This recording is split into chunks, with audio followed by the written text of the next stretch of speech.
to Section 1. Section 1. You will hear a telephone conversation between a male insurance agent and a female client who wants to make changes to her policy. First, you have some time to look at questions 1 to 5.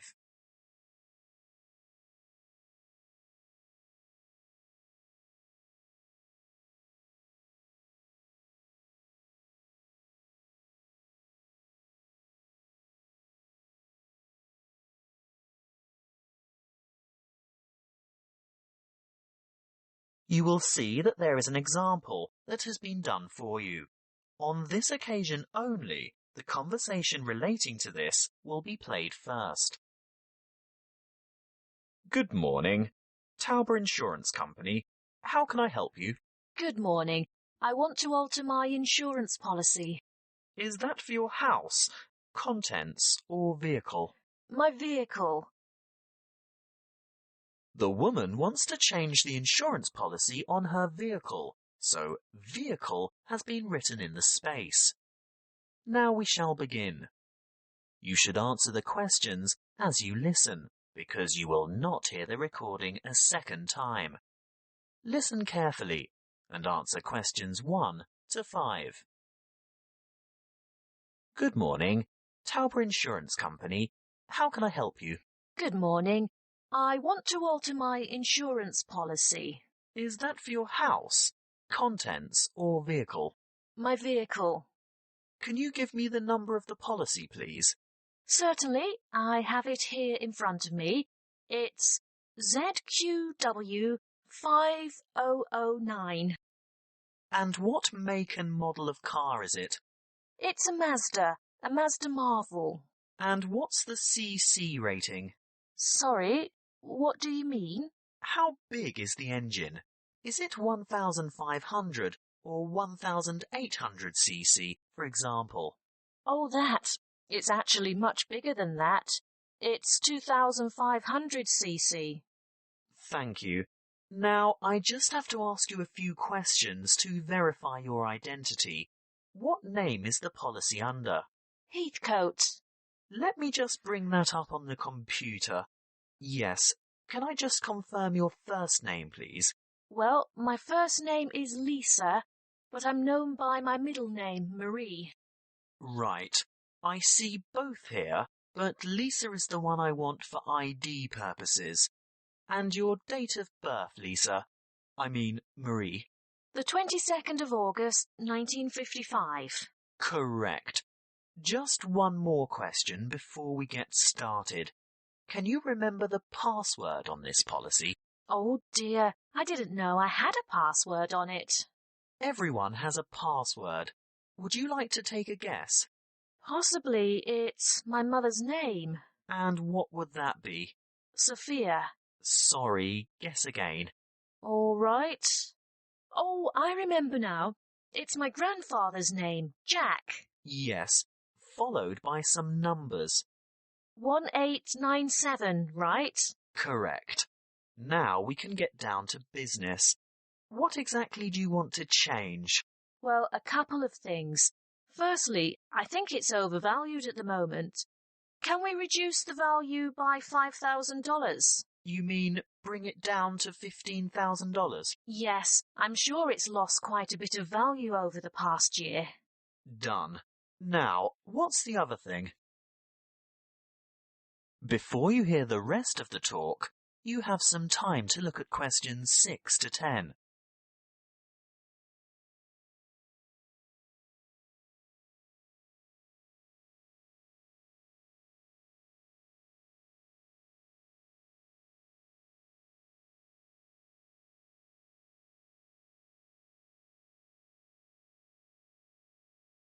Now listen and answer questions 6 to 10. Well, I want to add the name of another driver to my insurance policy. Who is it? His name is Samuel Michaels. He doesn't have the same family name as you. No, he doesn't. Is that a problem? No, it shouldn't be, as long as he's over the age of 25. But we find it easier to get approval for family members. Oh, he is family. He's married to my daughter. He's my son-in-law, and he's 28, in fact. Good. And what would he be using the car for? Would it be business or social purposes? Not really. You see, I've injured my right arm, and I'm having difficulty driving. It's not an automatic. I have to use the gear stick. And Sam, that is Samuel, offered to drive me to my appointments and so on. He's a good driver, and I feel safe with him, but I'd like to know that the car is still insured with him behind the wheel. So that would be family reasons, then? Yes, I think so. Will my premium go up? No, as long as you can provide us with a photocopy of his driver's license. A true copy. You know what I mean. You'll have to get someone from the Department of Transport to sign it, saying that he's seen the original document. I think we can manage that without any difficulty. Oh, and while he's at the department, he should ask them for a record of any driving offences, demerit points, that kind of thing. Only for the last 5 years, though. We're not interested in anything beyond that, but it's important that he has a clean record for the 5 previous years. Oh, I'm sure that won't be a problem. Is there anything else you need? Just the date for when you'd like this to take effect. Today, if that's possible. Yes, we can issue temporary cover from today's date, but full cover won't apply until we've received the paperwork and it's been approved. What exactly is temporary? He'll be covered for 2 full weeks, but it will lapse after that time if there's any problem with his credentials. That is the end of section 1. You now have half a minute to check your answers.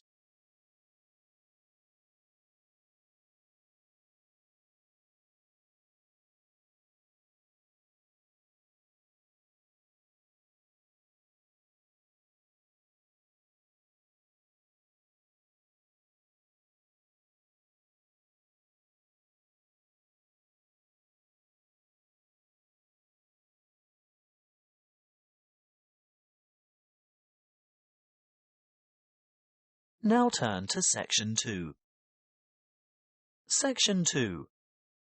You will hear a counsellor from Health Services talking about confidence and goal setting. First, you have some time to look at questions 11 to 16.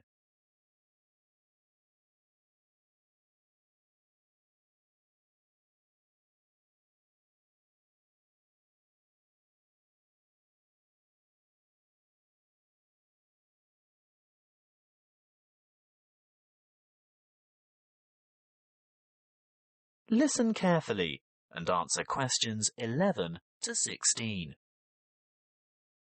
Hello, I'm Jo from Health Services, and I'm pleased to be here talking to you today.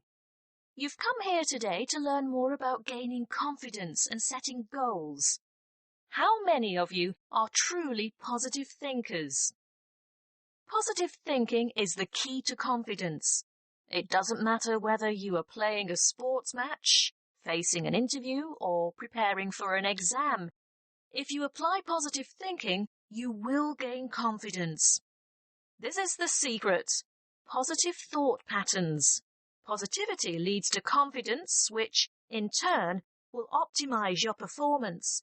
What is the one simple mental strategy that all confident people have in common? They concentrate on success. But don't they ever fail? Don't they make mistakes? What happens when things go wrong? The crucial difference is that they don't dwell on failure. Everybody makes mistakes. I mean, how else do we learn? Rather than giving up or becoming depressed, the best strategy is to register the mistake, note what went wrong, and determine what would have been a better way to act or what could have been done differently in order to achieve a more successful outcome. Then move on. Yes, erase the negative emotions. Allow those memories of defeat, frustration, or dissatisfaction to fade and move forward. Negativity erodes confidence. You need to put aside your disappointments and focus on successful outcomes. Oh, it's not that easy, I can hear you saying. Well, no, it's not easy to forget failure, but no one ever fails completely, so congratulate yourself on the areas where you did do well. Mentally replay the best bits, even if they're only a small part. Now, there are 2 more things you need to do. Firstly, rehearsal. Yes, you heard me. Rehearsal. Surely only actors in a play need to rehearse their parts? No, the truth is, we all need to rehearse. This is a surefire way to build confidence. Before the match, presentation, the exam, or whatever, imagine yourself performing successfully in that particular situation. And here's the second tip. Look confident. That will always give you an extra physiological advantage. So you can see that mind and body work together on this. You have to think and act positively. Let's talk a bit more about how to look confident. If you have to overcome a challenge, get rid of that anxious expression and rigid posture, those downcast eyes and nervous gestures. Even if you don't feel very self-assured, you can still give the appearance of confidence. Stand tall, hold your head up, make full eye contact, and keep an open expression. Replace the frown with a smile if you can manage it. And those hunched shoulders, relax those shoulder muscles. If you need to, take a deep breath and stretch to release pent-up anxiety and tension. What if you have to make a difficult phone call, for example? Nobody can actually see you, so does it matter what you look like? Yes, it does. Practicing positive body language will help you cross the threshold into a confident mood. Before we move on to talk about goal setting, it may surprise you to know that once you have set a goal in life, the brain responds with a burst of activity, which we experience as, that's right, happiness. And what happens when the goal is achieved? Yes, there is another burst of activity and another feeling of happiness. Before you hear the rest of the talk, you have some time to look at questions 17 to 20.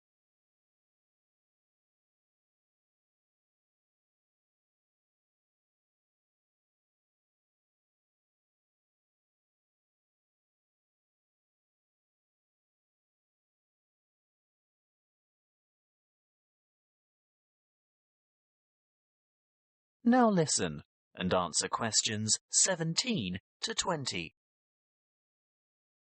As you can see, the recipe for a happy life is to maintain a positive attitude and keep setting and achieving your goals.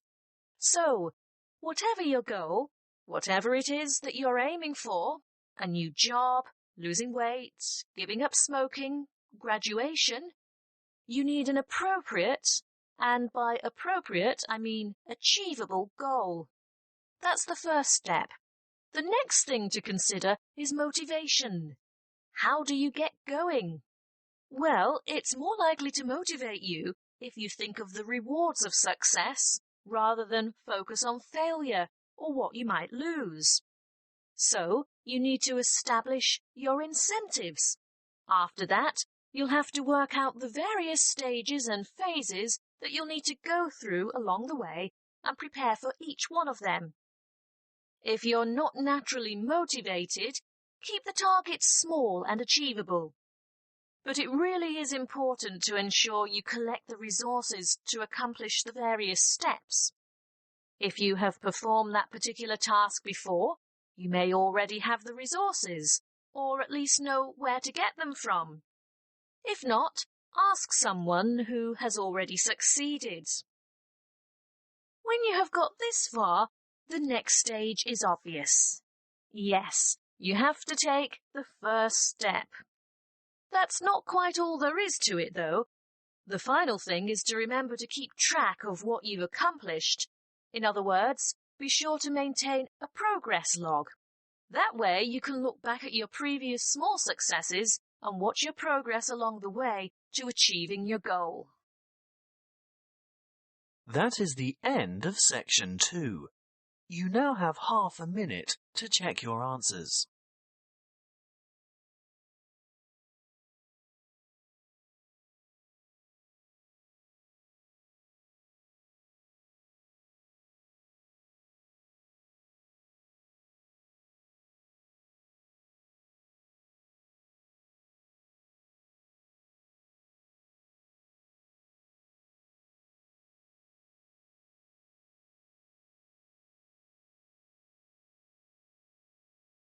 Now turn to section 3. Section 3. You will hear two students discussing a science project. First, you have some time to look at questions 21 to 25.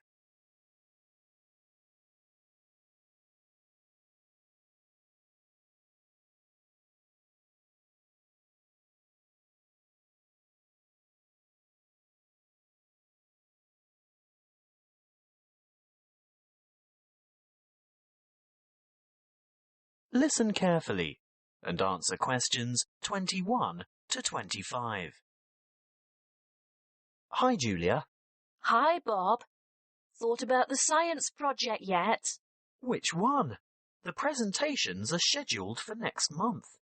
The experiments that you and I are working on to demonstrate density, buoyancy, and the compression of gases. That'll be complicated. Well, it's not supposed to be.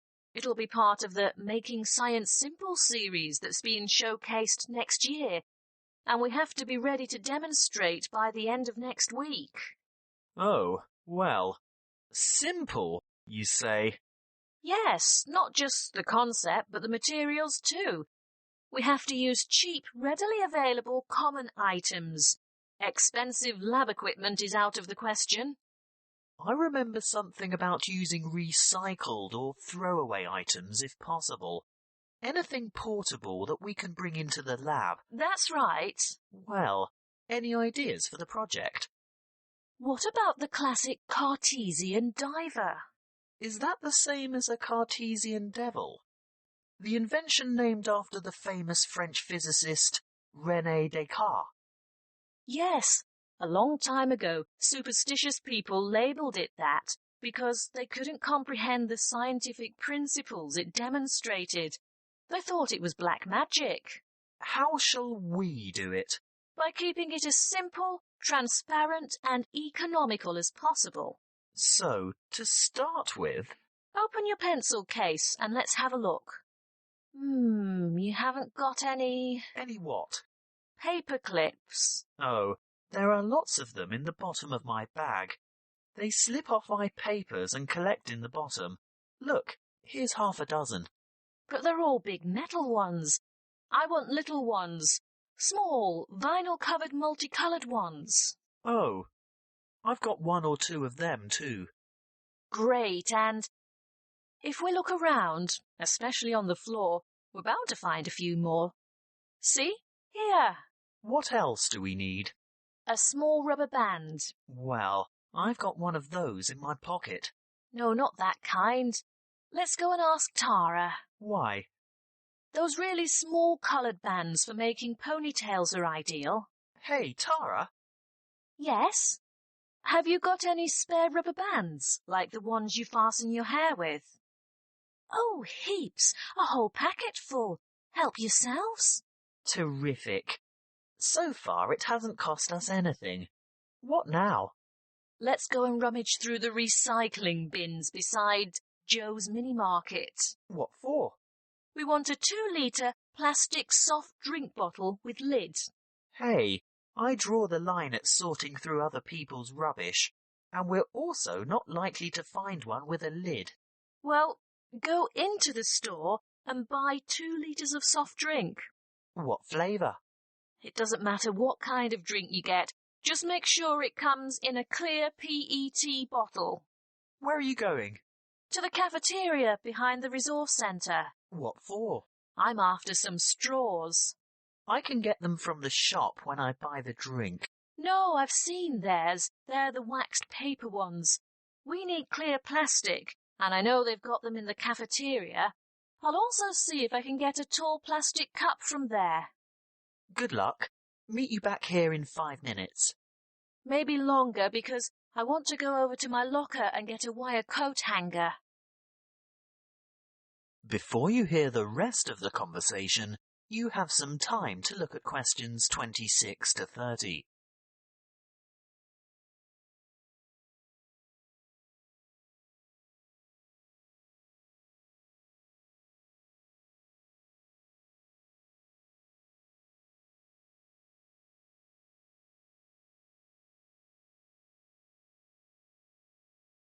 Now listen and answer questions 26 to 30. Right. Have we got everything now? I think so. I've got extras of most things, so don't worry if this doesn't work first time. OK. Assembly. Step 1. Take a straw and fold it in two. No, not like that. These plastic ones are quite hard to fold. Try pinching it in the middle. That should make it easier to bend. You may even have to bite it, but not too hard. You want a sharp crease, but you don't want to break it. How's this? Good. Now, second step. Wrap a rubber band several times around the ends to hold them together. Then? Add weight to the diver. So, this straw is the diver? Yes. See how I'm pulling the outside end of a paperclip out a bit? Now, hook the part I bent out into the rubber band that's holding the straw together. No, not that way. It'll fall off. That's right. Turn it over. Now, hook 2 or 3 more paper clips on. It's hard to say how many we'll need. The idea is to get the diver to be almost all the way submerged, but not quite. We can put it in this tall cup of water to test it. What do you think? Too buoyant? Add another paperclip? I think so. OK, on to the next step. Have you got the empty bottle? Not quite. What do you mean? Well, it's not quite empty. Pour some into this cup for later. Good. Now, fill the bottle with water all the way to the top, and we'll gently lower the diver in. Great. Now put the cap back on. And then? The final step is the demonstration of our experiment. You will see that when I squeeze the bottle, the diver sinks, and when I let it go, the diver rises. When you squeeze, the air bubble trapped in the straw compresses and the water rushes in, making it heavier, so it sinks. And the reverse happens when you release the bottle. What's the coat hanger for? Oh, that. If our experiment didn't work the first time and our divers stayed on the bottom, we'd have had to fish it out with a piece of wire or a hook of some kind. It's best to be prepared. That is the end of section 3. You now have half a minute to check your answers.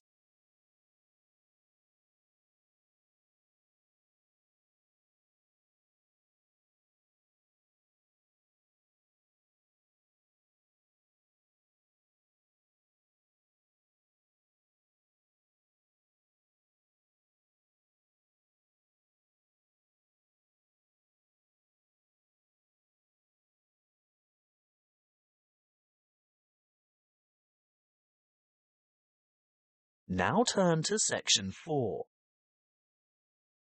Section 4. You will hear a lecture on volcanic activity and its effect on the atmosphere. First, you have some time to look at questions 31 to 40.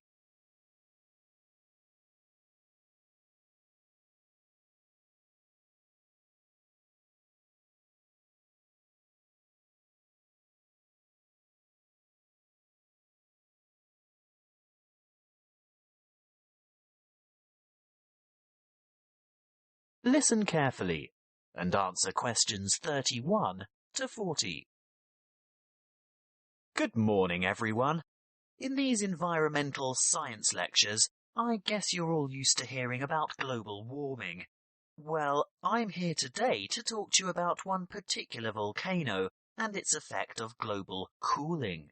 I'll begin by going back a little bit in time. Towards the middle of 1991, the second largest volcanic eruption of the last century occurred in the Philippines, not far from the capital city, Manila, on the island of Luzon. Mount Pinatubo belongs to a chain of volcanoes in the area, and this was by no means its first eruption. There is evidence of eruptions from approximately 500, 3,000, and 5,500 years ago. The events of the 1991 Mount Pinatubo eruption began in July 1990, when a magnitude 7.8 earthquake occurred 100 kilometers northeast of the Pinatubo region. The sleeping giant was reawakened, but few people had any idea of what was in store for them. In mid-March 1991, many earthquakes were experienced around Mount Pinatubo, and this is when volcano scientists, or volcanologists as they are called, started their investigation of the mountain. Before the disaster, thousands of people lived in very close proximity to the mountain, and on April 2nd, small explosions from vents near the crater dusted their villages with ash. This resulted in the order for evacuations of 5,000 people later that month.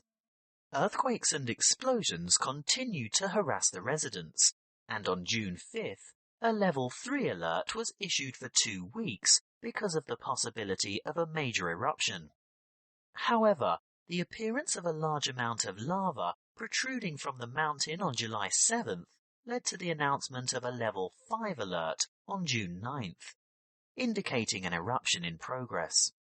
An evacuation area within 20 kilometers of the volcano was established, and this time 25,000 people were evacuated. On the following day, Clark Air Base was evacuated, and the danger radius was extended to 30 kilometers from the volcano, resulting in the total evacuation of 58,000 people.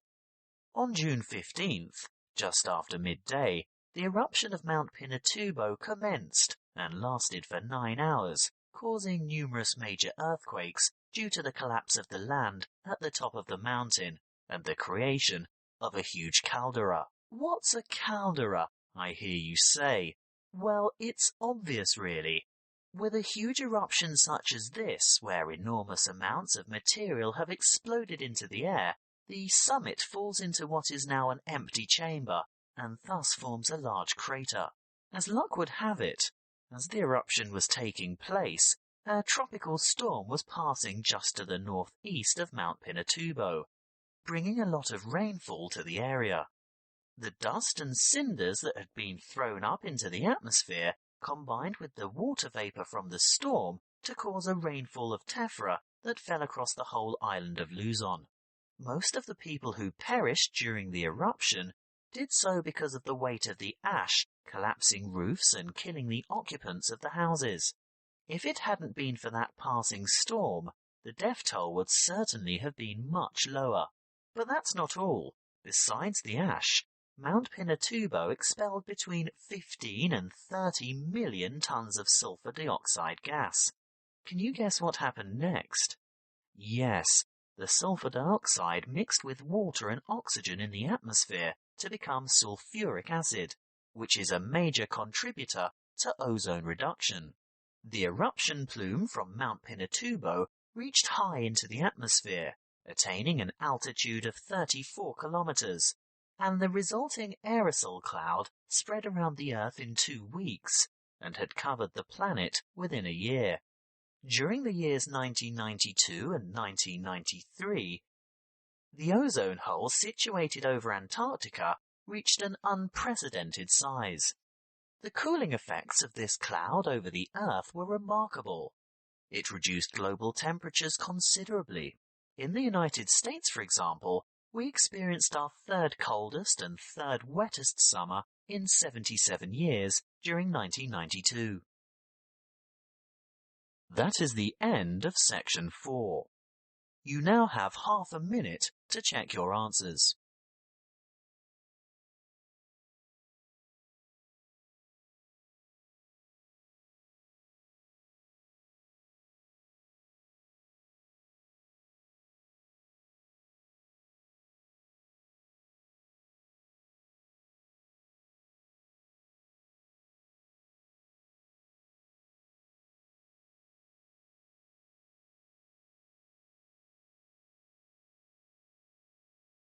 That is the end of the listening test. You now have 10 minutes to transfer your answers to the listening answer sheet.